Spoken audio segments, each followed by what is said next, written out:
Why, Haskukwas, good morning.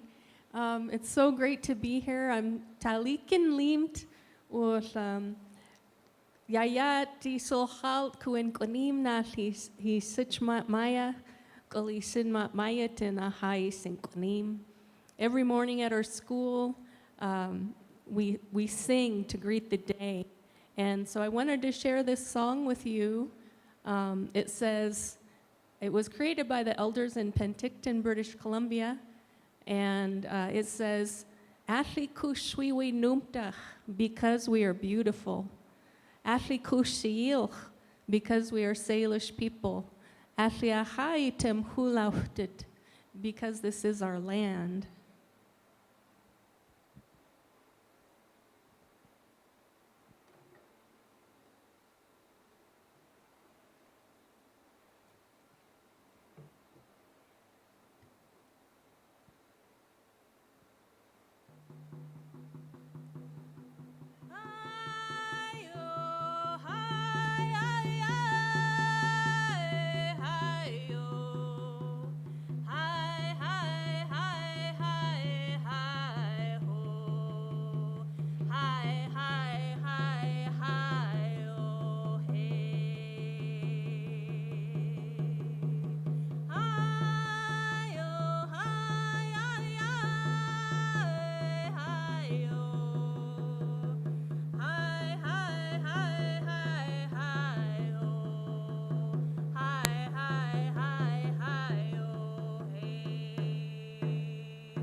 Thank you, LaRae. All right, I'm Beth Robinette. I'm a fourth-generation cattle rancher coming at you. LaRae and I are joining you from Spokane, Washington. Yeah, what's up, Spokane in the house? Here we are up there. Since not all of you are necessarily familiar with Washington State geography, I'm going to try and condense basically everything from the last ice age until today into the next 5 minutes, so we'll see how that goes. But we live kind of in the high desert in this rain shadow of the Cascade Mountains, about 4.5 hours inland from Seattle. So the climate there is quite different from what you might be imagining when you think of Washington State. It's more like Idaho or Montana. The geography of the region that we live in is highly influenced by the Missoula floods in the last ice age. A glacier formed near Missoula, Montana, and that ice dam formed and broke several times over the last ice age. And every time that wall of ice broke, all of this water swept over eastern Washington and created what's called the channeled scablands. And the environment is basically a combination of basalt rock with ponderosa pine trees and these beautiful deep glacial deposit soils, naturally sub-irrigated meadows.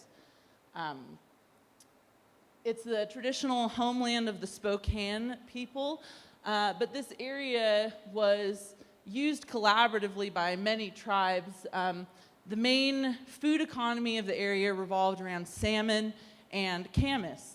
Camas is a starchy tuber. It has this beautiful purple flower, and it has an incredibly high protein content as well. It's I think the same as salmon in terms of protein, and it was actually traded on a one-to-one basis with salmon. It was considered as valuable a food source.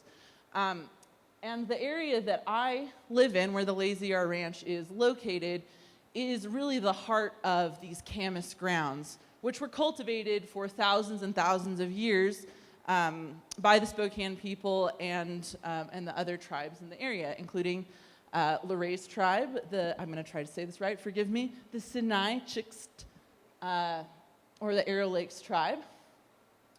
And that all continued for thousands and thousands of years of generally a pretty sustainable food economy where people had enough. And I don't want to over-romanticize that everything was perfect. There were conflicts, there was political tension, there were disagreements about resource use, but generally people were able to live in a peaceable, sustainable way for millennia. And that changed when, after the gold rush in California, there was a huge influx of white settlers into Spokane territory, and tensions grew and grew until basically the United States Army decided that they needed to shut that down so they could finish their westward expansion project. So in 1958, the Coeur d'Alene Wars were fought. There was a series of 3 battles. And the culmination of that was this guy, Colonel George Wright, who was really a piece of work. This is a quote from him. He says, "I did not come here to ask you to make peace. I came here to fight. Now, when you are tired of war and ask for peace, I will tell you what you must do. You must come to me with your arms, with your women and children, and lay them at my feet. If you do not do this, war will be made on you this year and next, and until your nation be exterminated." There's really no ambiguity about what the United States Army's purpose was here, right? They were here on a mission of genocide.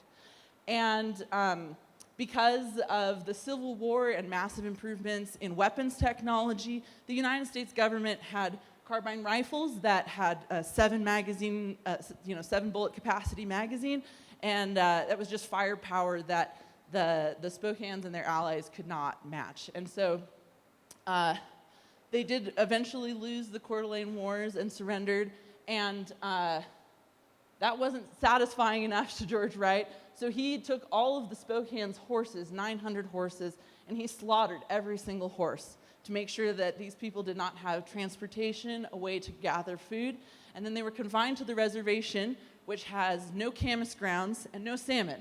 So they did a pretty good job of what they set out to do, basically.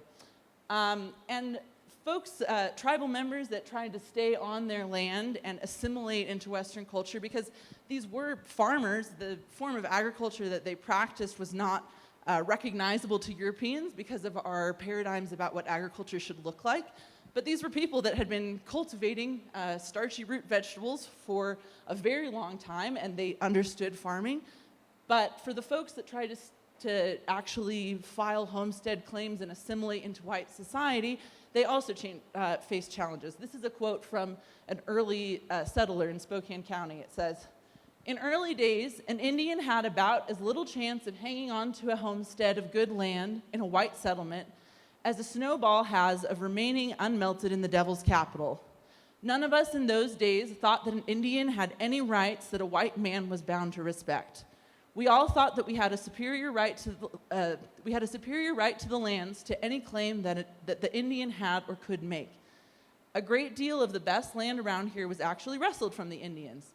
They had lots of land, and naturally, when they wanted to cultivate a little garden or small grain field, they picked out the best lands where their truck crops would grow with the least risk of crop failure and to the least effort to themselves. These naturally were the places the white men picked out. The Indians didn't know anything about homestead laws and regulations, and no one was anxious to put them wise. There were always little technicalities which one could raise against the Indian's claim with a good prospect of winning out against the Indian in the land office. in case he showed fight and persisted in trying to hang on to the land wanted. This is a great sentence. Looking back, it is possible we weren't always quite fair to these Indians. No shit, Sherlock.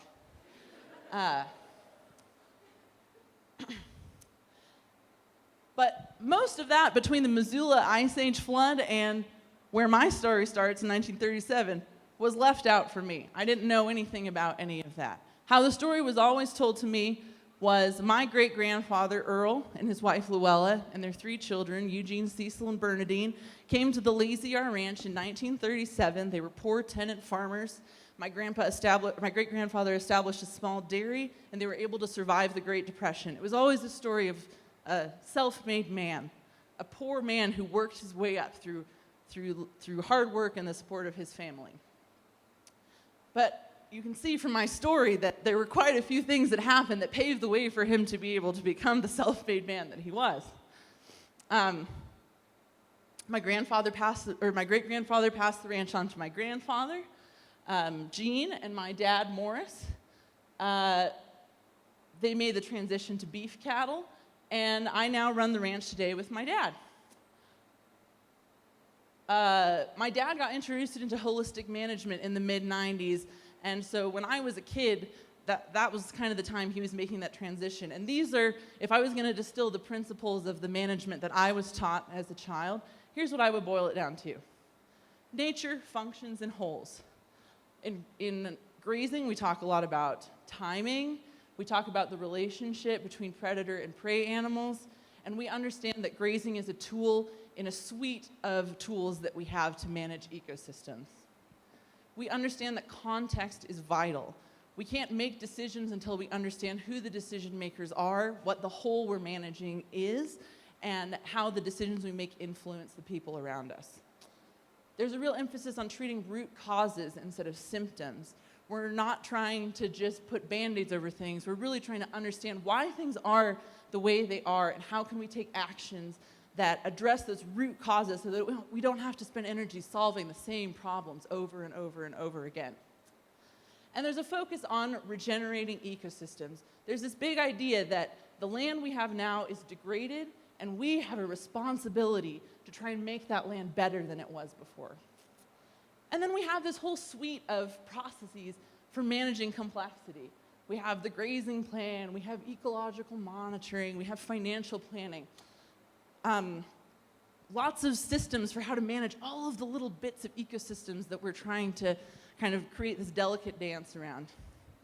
And so I was really fascinated by all of this. I decided to come back and make my life's work living on the ranch and managing cattle with my dad.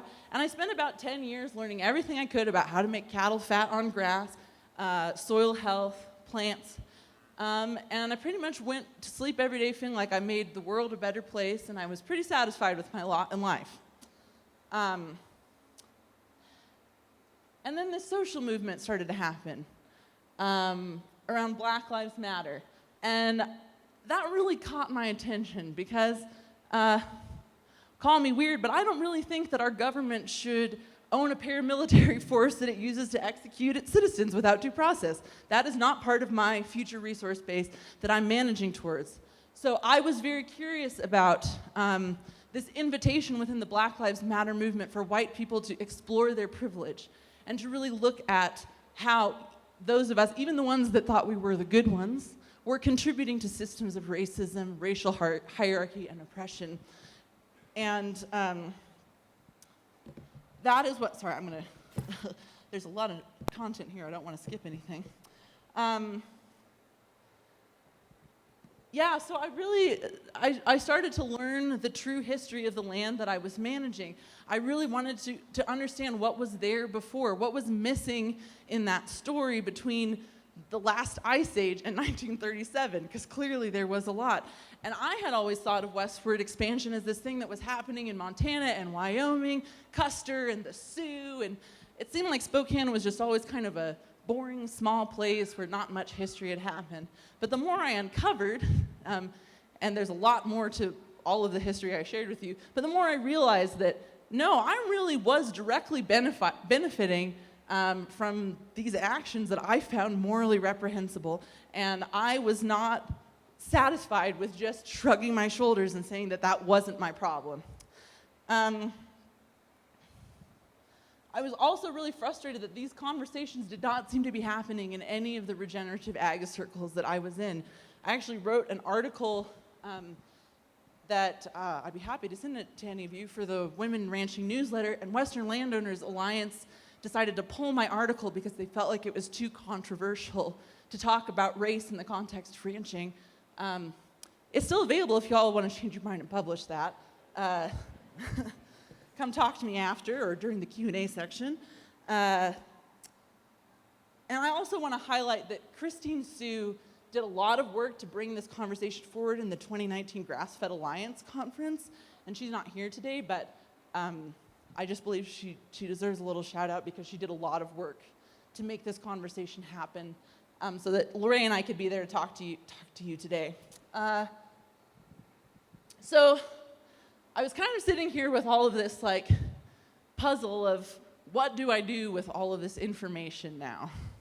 I know that I'm not satisfied with just leaving it where it is, but what do I do? Because I just really was paralyzed. I did not understand how to move forward with this problem. And so what I decided to focus on doing is the thing that I'm good at doing, which is building relationships. I like to make friends. So I just started putting feelers out there. How could I start to meet the right people? I started reaching out to different indigenous-led organizations and just friends that I had that were Native folks and asking them to introduce me to people. And I had a couple false starts where I thought I, had found someone that was going to help me move forward, and then it fizzled for one reason or another. But then I finally was introduced to LaRae, and I felt like finally I had some answers for how to move forward. And through my friendship with LaRae, I really, and all this research that I was doing, I kind of went back to my foundations of holistic management and tried to understand how this applied to the information that I was learning. So, nature functions in wholes. Well, I know that human beings are part of nature, and when we decided to remove all of the indigenous land stewards and all of their knowledge, we disrupted a keystone species in that ecosystem. And so if nature functions in wholes, man, we are missing a big part of the whole. Understanding context is vital. If we don't understand the decisions and actions that have led to ecosystem degradation, we can't ever hope to solve the problems that we're facing. And colonization and genocide of indigenous people and indigenous knowledge is the root cause of many ecosystem problems, ecosystem function issues that we're trying to address. Talking about regenerating ecosystems, regenerating to what? Because I don't think most of us have a clue. I was always trained to look at my land base in terms of forage or not forage. Is it good for a cow to eat or not? If it was good for a cow to eat, if it was really good for a cow to eat, all I did was think about that plant. If it didn't have anything to do with cows, it was just a pretty flower or a nice tree. But through LaRae, I have learned that there are so many more things happening on my landscape. And then we have all of these process planning tools, which means that we actually have a lot of the tools we need to manage, preserve, and share cultural resources. And I'm going to turn it over to LaRae. Is our video working? Can we pull up the video? We're going to show you a short little video of the Salish School so you can see some of the kids too, instead of just hearing us talk about it. So give us one little second.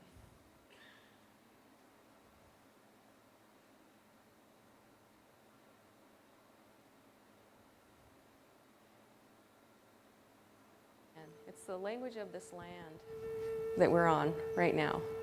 The river, Skahat, Mount Spokane, Pakamayakan, and the word Spokane, Spokane. The indigenous people lived here for thousands of years. This language has been here for all that time, and we're going to bring it back, and together we can bring it back. The Salish School is it's awesome. It's an amazing school. Salish School Spokane is a native language immersion school.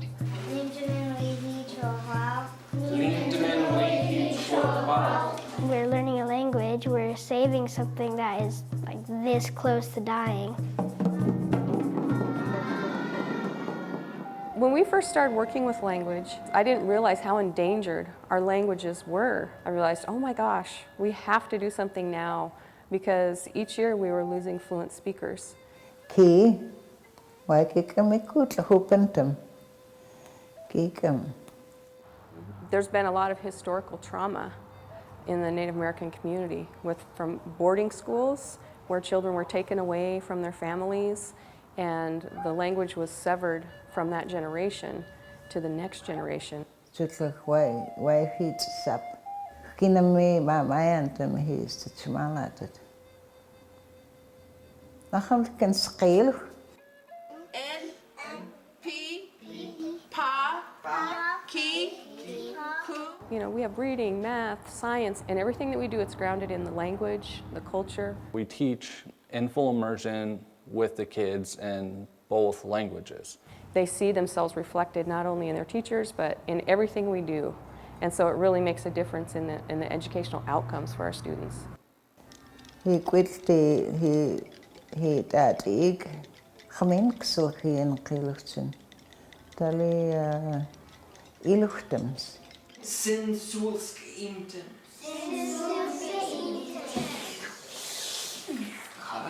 Once we have our language back, you're going to see a shift in poverty, in drugs and alcohol use, in suicide rates, because language is a healer. Our tradition and our culture is a healer. It means that we have one more day, one more hour, years going on from this year, that it's going to have some life. Every day when I wake up, I'm so grateful that I get to speak my language with all these beautiful children and make a difference in their lives.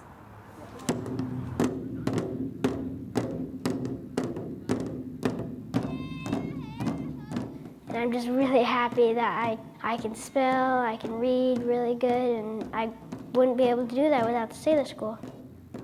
Our people faced really hard times, but now is a time of hope and reclamation. We're bringing our language back, and everyone can help with that. Everyone can be a part of this movement.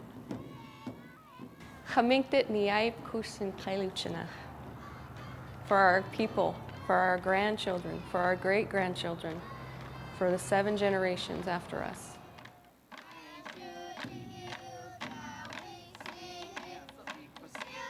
There we go. So I met LaRae, and I mean, yeah, I know. You're going to get to hear from her. I know. She's amazing. Yeah, I mean, and how could you not want to help someone doing the work that LaRae is doing? So I reached out to LaRae, and I said, hey, do you want to bring some students out to the ranch to dig camas? And I'll let LaRae kind of take over from there. So as we were on our, building our language community and teaching children the language, one of the things we really struggled with is getting our students out on the land, because our school is in the center of Spokane, an urban center. And the reservations are far from where we are. It's an hour to the Spokane Reservation, it's an hour and a half to the Colville Reservation, an hour to the Kalispell Reservation, and an hour to the Coeur d'Alene Reservation. And so to find a way to get our children out on the land was really challenging. And I just really been thinking about it. We had been working to incorporate more of our traditional foods and teaching our kids, what are the traditional foods that our people have used and continue to use. And when Beth reached out to me, I was so excited because I'd kind of been ruminating on this problem, because when we do our traditional rounds and gather our roots and our medicine plants, we like to go different places each year so that we're not taking too much from the land. And in the previous 4 years, we kept coming back to the same places, and it really bothered me because that's not our way. And so I was so thrilled when Beth reached out. And so we were able to take our students out. This is a picture of them digging. We have a traditional tool that we use called a pizza. And traditionally it was made of mock orange, and it had an elkhorn handle, and you put it into the ground and it creates a small hole where you can pry up the bulbs. And camas is one of our big traditional foods that Beth already had mentioned, was traded 1-for-1 for salmon because of its protein value. And when our kids go out and dig and collect our traditional foods, we always have them take some home so that they can share it with their parents and their families and talk about their experience. It's really important because we have so many people in my generation who were disconnected from the land and these traditional practices. And so it's really important for the kids to get to share that and kind of reteach their parents and their grandparents about the traditional foods and our gathering of medicines and our traditional foods. So with the camas bulb, you can kind of see it here. Traditionally, you would cook it in a pit with fire underneath, and then rocks and dirt and gosh, I can't think of the English word for skunk cabbage leaves. And then cover it with dirt and put a fire on top and put sticks in it, and then you pour the water in where you take the sticks out, and it's called a pit oven, and you bake it for 4 days. You keep that going for 4 days, and it caramelizes and creates the camas that you're able to eat. You're not able to eat this when it's not been cooked. And so for thousands of years, our people have done this, and they've used that technology. And there is actually a pit oven near the Kalispell Reservation that's over 15,000 years old. Continual pit that's been used to bake camas. And so it's super important for us to be able to get out on the land. And one of the things that was really special about Beth and her idea of inviting us and having us have this connection with her and her ranch is that it's a super safe, welcoming place. I know that I've had friends in the past whose families have gone, who had an agreement with a private landowner to gather a particular medicine plant, and they went up to gather it, and someone approached them with a gun. And my friend was so scared, and it was a new owner, and they didn't know that the land had been passed on, had been sold. And so they had to explain what they were doing there, that they had been given permission by the landowner to come and gather and collect this traditional medicine. And they were able to explain and educate the fellow, and after that, he was really calm and nice, and he said they can continue that practice there. But for us as Native people who are not connected to our traditional territories, it's really challenging to find safe places. And for me, as a grandmother, as an educator, the most important thing is the safety of our children. And so to have a safe place where, I'm going to get emotional, to have a safe place where we can practice our traditions and where the kids can know that they are loved by everyone there and that their culture is respected is an amazing thing. And it's unusual. And what I would like to see is that it becomes less unusual, that we can start to create these connections with each other and create opportunities for our Native youth to be on the land. This is a picture of our Tataik, our teenagers, and they're gathering tukutan, which is tules. These were what was used to cover our traditional winter lodges. There's a picture of the mats, and you can see how we would create the mats. And these are still used today in some of our ceremonies.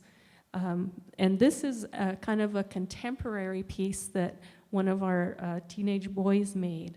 And there's just looking at different ways to use our resources and new ways to use our resources. They live in this world, and then they also have this amazing tradition. And through our collaboration, I think we're able to give them a really special experience of being on the land and having that cultural connection that will really make a difference for them in their lives. They'll be able to share that and pass it on. And they know that other people care and that other people respect their way of being. Yeah. And so here's my friend and me. Thank you. Okay, so this is just my little call to action. This is me talking to the white landowning people in the room. The rest of you can tune out for a second. My ask of you is to go home and do some homework. Learn about the history of your land. I thought there was nothing interesting happening where I lived. I guarantee you that there is a story of genocide and horror underneath where you are practicing agriculture. It's sad, but it's true. And I do not think it's possible for us to regenerate land until we acknowledge that and wrestle with it head on. Thank you. Yes, clap for that. Clap for that. So go learn your history. If you are a white person like me and a product of the American public school system, you might not have a very comprehensive view of United States history. There's a great podcast I'd love for you to listen to called Seen on Radio. The season is called Seeing White. It's a 12-part series that is about the history of the United States from the perspective of people other than white people, and I think it's really important for us white people to hear about that. So that's for all white people, but it's a good podcast for anybody. But landowning people, back to you. Learn the history of your land. Identify the cultural resources that you have to offer. I guarantee you that you have something that you're not using that somebody else needs. And it costs nothing for us to share these things. In fact, we are so much richer.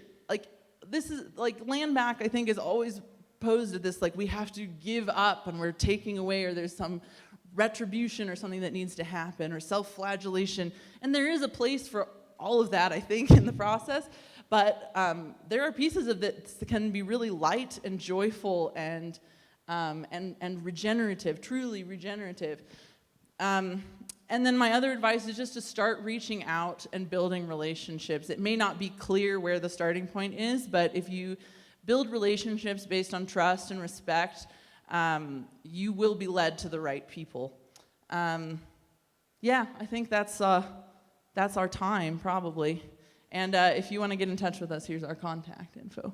Thank you. I think we're questions and answers now.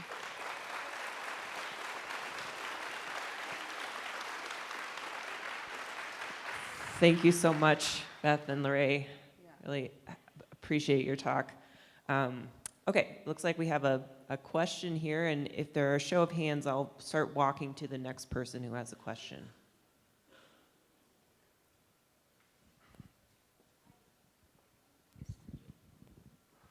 Hola. That's a very beautiful talk. Thank you so much. So in the course of doing a big water lawsuit, there was I learned of this giant stone circle on this ranch that was a real supporter of helping protect the water in this place called Horse Creek, and it's really sustained by groundwater. And it was this stone circle that was maybe twice as big as this room. And I begged and begged and begged to do that, and a guy named Alan Kirkbride, who's a really big rancher, really facilitated the other rancher to say, yes, you can come out there. And in the first time we went, it was the Arapaho and the Shoshone and a Navajo and a Cheyenne went, and the wind was blowing like 70 miles an hour, and we couldn't do anything that day. It was crazy. So James Trosper, he's a Arapaho and Shoshone. He's the great-great-grandson of both Washakie and Friday, so he's got a good, strong genetic component to him. Anyway, he said, let's go back, and we went back the next Friday, actually, and it was so calm and so beautiful, and we started having ceremonies on that land. And the rancher is very opposed to white people knowing where this is at, but he says, if you want to go there, if you're an Indian, he's absolutely open to it. But it's much bigger than the stone circle up in northern Wyoming. It's much bigger than the medicine wheel, they call it. And the Indians hadn't seen it probably in 200 years. And it was so beautiful for that land to have the language spoken to it. And you could just tell. And the last time I went with him, James Strasper, just him and I, and this beautiful young golden eaglet. You know, he could fly, but he flew out of the creek.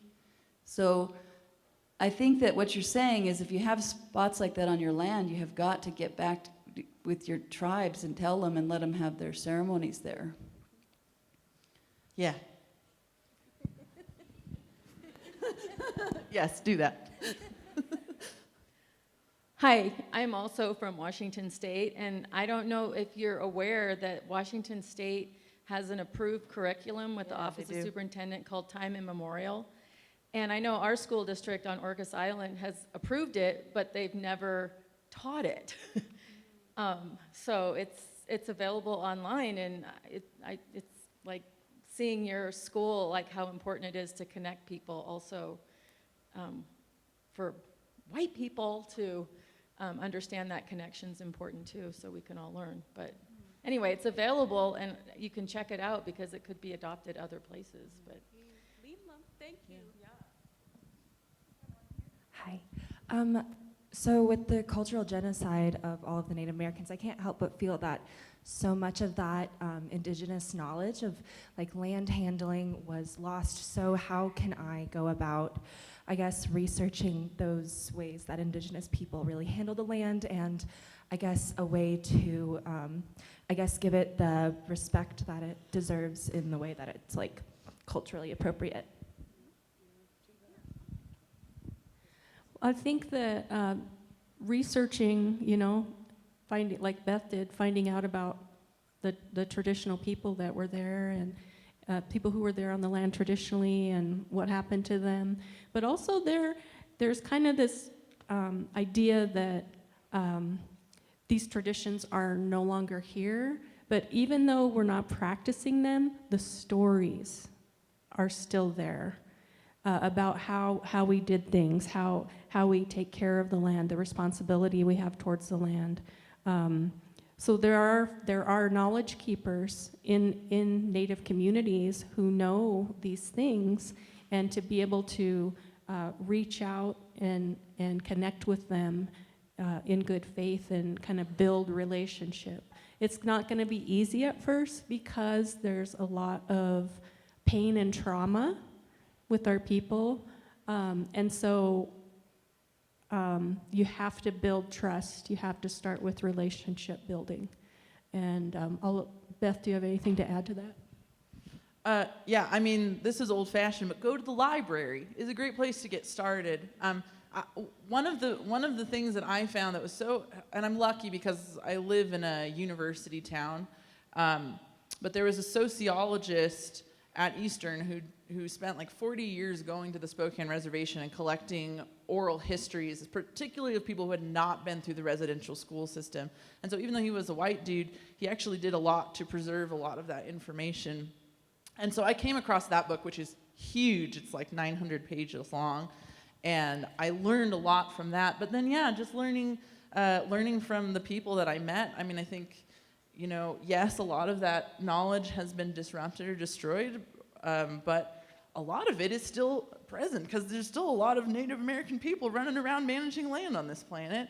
And yeah, I mean, like one of the things that really inspired me was we had a fire on the ranch in 2018, and I thought I had been doing all the right things to manage my land for fire resilience, and the fire was just way more severe than I was anticipating, and I was like, oh my God, learning more and more about the cultural use. Well, fire, like cultural burns, fire as a tool to manage forests was used for thousands and thousands and thousands of years, and then we just stopped that. And then in my holistic management training, I'd always been taught fire bad, never fire. And so like it was a real re-education for me about like, wow, there's a whole like tool set that I don't know anything about, and they're still practicing cultural burns on the Spokane Reservation, and I've met people that are doing that, and like I'm trying to do the work to be worthy of receiving that information by being a good ally and giving of what I have before I expect anybody to be giving things to me. I'm sorry, I didn't mean to cut you off if you had another response. I just had a question. I want to say thank you for what both of you all are doing. I think it's incredibly powerful and necessary. And this question is more so directed towards LaRae. I think, and both of you have mentioned this, that the land itself it's not a thing, it's a conscious, living, breathing entity with memories, with preferences, with this, ancient history that's resting in the roots of the land itself. And I think when Black and Indigenous people specifically have been removed from these landscapes, the land has suffered as a result of it because those spiritual relationships have been severed. So I think what you all are doing is really important. But the question that I have is, with so much harm and terror that has been committed against our people, what is your long-term vision for land stewardship and how to get Indigenous people back on the land, considering that so much land is privatized? And just as the example that you gave with these kids who are out trying to reconnect with the land itself and their culture, and they're having guns pointed in their faces.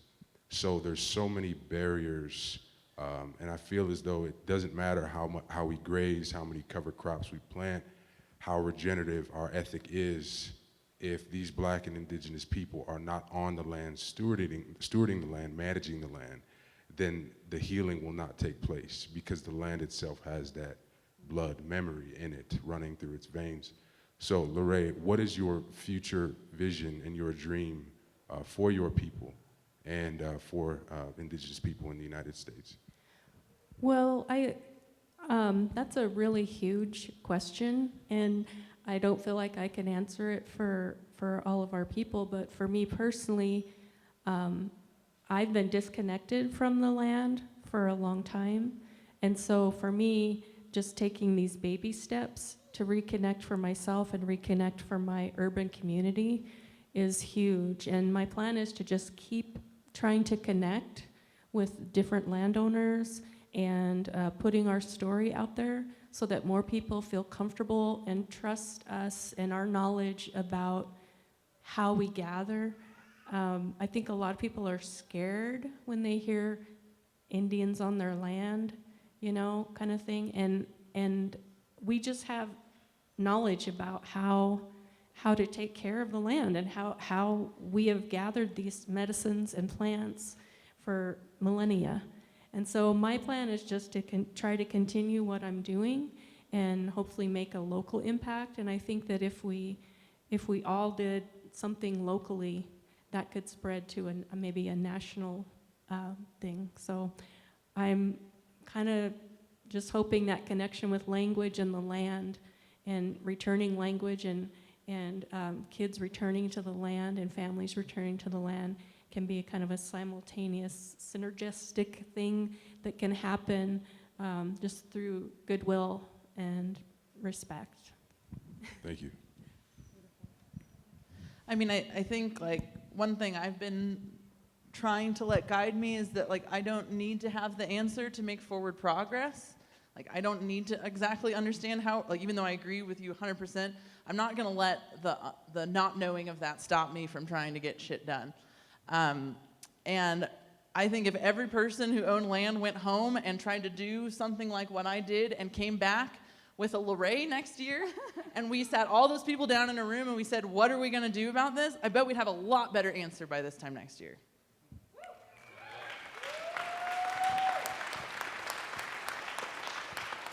I think we're at time for questions, but I will remind you all are doing a roundtable later. So if you'd like to talk about this more, I like the homework for next year. Everybody get that? You have an assignment. All right.